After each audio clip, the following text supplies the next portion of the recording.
नमस्कार मंडळी, भूमिकी रसोई या चॅनलवर तुम्हा सर्वांचं मनापासून पुन्हा एकदा स्वागत आहे. तर आज आपण उरलेल्या पाकातील मस्त अशी स्वादिष्ट खीर करणार आहोत. तर आपण 2 दिवसाआधीच खव्याच्या गुलाबजामची रेसिपी बघितली होती. 2 दिवसाआधीच मी तुमच्यासोबतची शेअर केली होती. तर त्याच खव्यातील गुलाबजामच्या उरलेल्या पाकापासून अतिशय सुंदर मस्त अशी मऊसूत स्वादिष्ट खीर करणार आहोत. तर व्हिडिओ स्किप न करता शेवटपर्यंत बघा. आवडल्यास लाईक करा, जास्तीत जास्त शेअर करा आणि चॅनलवर नवीन असाल तर सबस्क्राईब करायला विसरू नका. चला तर मग आज आपण मस्त स्वादिष्ट अशी उरलेल्या पाकातील खीर करूया.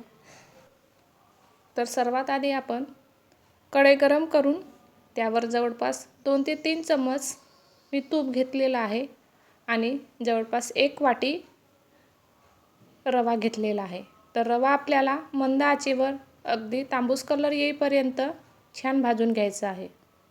तर तुम्ही बघू शकता रवा छान तांबूस कलर येईपर्यंत आपल्याला अगदी मस्त खमंग वास सुटेपर्यंत भाजून घ्यायचा आहे. चला तर मग रवा इथं भाजून झालेला आहे. नंतर यामध्ये सांगितल्याप्रमाणे उरलेला पाक आहे. तर सर्वात आधी इथं मी हा पाक घालणार आहे आणि पाकामध्येच आपल्याला पूर्णपणे रवा सुरुवातीला शिजवून घ्यायचा आहे. तर अशा प्रकारे सर्व पाक मी रव्यामध्ये घालून घेतलं. अगदी 2 ते 3 मिनटं आपण रवा पाकामध्ये शिजवून घेऊया.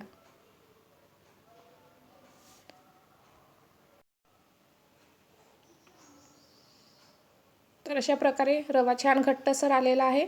नंतर आपल्याला अगदी 2 ते 3 मिनटं रवा शिजवून घेऊया.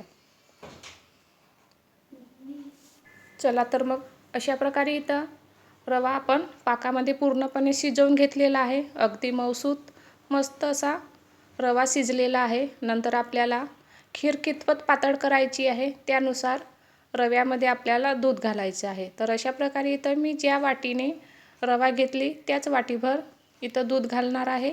सुरुवातीला 1 वाटी दूध घातलेलं आहे आणि पुन्हा आपल्याला खीर छान 2 ते 3 मिनटं अगदी मऊसूत होईपर्यंत शिजवून घेऊया.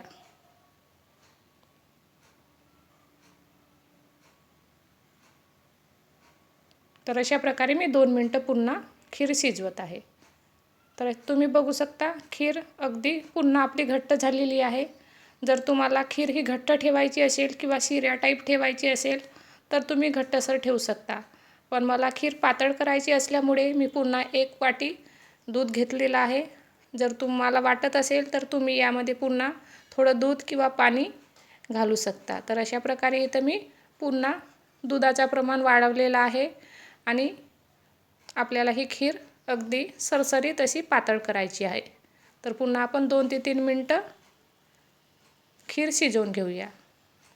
तर इथं बघू शकता अगदी मस्त अशी आपली घट्टसर खीर तयार झालेली आहे. तर अशा प्रकारे तुम्ही आवडीनुसार खीर ही घट्ट आणि पातळ करू शकता. इथं बघू शकता खीर अगदी खूप अशी घट्ट पण नाही आहे आणि खूप अशी पातळ पण नाही आहे. कारण ज्या वेळेला खीर थंड होणार त्यावेळेला ती पुन्हा घट्ट येणार. त्यामुळे मी अगदी अशी सरसरीत खीर ठेवलेली आहे. नंतर यावर अगदी बारीक काप केलेले काजू आणि बदाम टाकून घ्यायचे आहे. तर अशा प्रकारे अगदी मऊसूत मस्त अशी सरसरीत खीर तयार आहे. ही खीर थंड झाल्यानंतर पुन्हा घट्ट येणार. त्यामुळे शक्यतो पातळच ठेवा. तर अगदी मस्त गुलाबजामच्या पाकापासून तयार केलेली खीर खायला अप्रतिम लागतो. खूपच चविष्ट लागतो. एकदा नक्की ट्राय करून बघा. तुमच्याकडे जर अशाच प्रकारे पाक उरत असेल तर त्याचा वापर तुम्ही कशा प्रकारे करता मला हे कमेंट करून नक्की सांगा. आणि व्हिडिओ आवडल्यास लाईक करा, जास्तीत जास्त शेअर करा आणि चॅनलवर नवीन असाल तर सबस्क्राईब करायला विसरू नका. तर अशा प्रकारे आजची केलेली रेसिपी तुम्हाला कशी वाटली मला हे कमेंट करून नक्की सांगा. चला तर मग पुन्हा भेटूया अशाच एका नवीन व्हिडिओसोबत. तोपर्यंत धन्यवाद.